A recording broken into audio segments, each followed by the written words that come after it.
In this next story, our crew went to Wooster, Ohio, where the Ohio Bluebird Society held its annual meeting where they talked about their concerns and love of the bluebird. Well, we're here today at OARDC to celebrate bluebirds and the beginning of their nesting season. We are, of course, at the Schisler Convention Center at the Ohio Ag Research and Development Center out just on the south edge of Wooster. It's really the center for educational learning in the state of Ohio.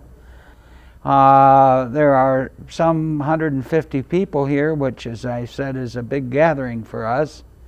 We're really attempting to rejuvenate the Ohio Bluebird Society. There are people all over this state who have a tremendous interest in bluebirds and monitor bluebird boxes and generally have an interest in that particular species of bird.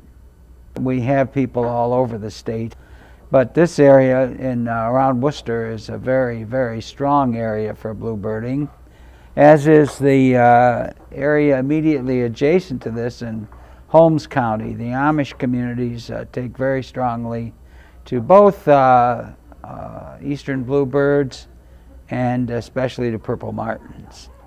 What's the purpose of the meeting? The purpose is to bring together people who have had a wide variety of experiences in working with eastern bluebirds, to share their knowledge, to share their experiences with one another, and to glean information from those.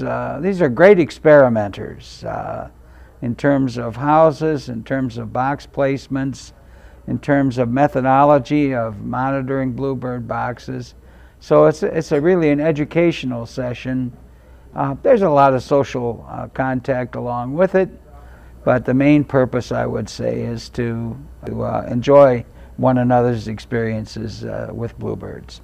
In Ohio, we've had a Bluebird Society for 20 to 21 years.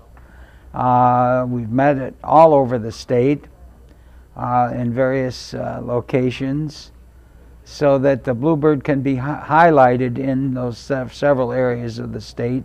Bluebirds in Ohio are increasing, and there seem to be more of them here. Bluebirds at one time were close to extinction for a wide variety of reasons. And years ago, people experimented with man-made nesting structures, and that gave bluebirds more of an opportunity for nesting purposes. There's a lot of competition from other species. We're talking about starlings, house sparrows, wrens, and so forth. Those nest in natural cavities. So to provide a man-made nesting structure for the bluebird was really one of the things that increased its population. But these birds, some of them migrate to warmer areas, and there are quite a sizable population of bluebirds that spend the winters here in the deep woods. Bluebirds lend themselves to being monitored on a trail, a series of boxes that are laid out. Occasionally people will join up and mentor with an experienced bluebirder. There are workshops like this. One of the problems with bluebirding is that particularly younger groups, Boy Scouts and others, in projects for conservation, build the boxes, put the boxes out on site, and then nobody ever monitors the boxes. And when you do that, the chances are very strong that the sparrows or house wrens are going to move in and enjoy the fruits of their labor.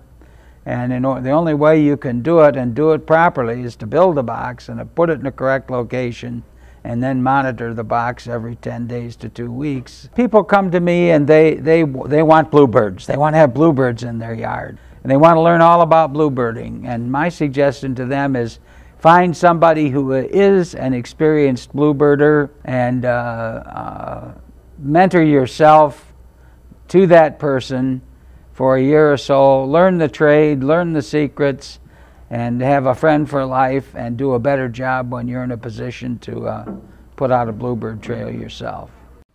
We'd like to thank Dean for his insights into the world of Ohio Bluebird Society and its mission to promote these beautiful birds. If you'd like to learn more about them, go to www.ohiobluebirdsociety.org.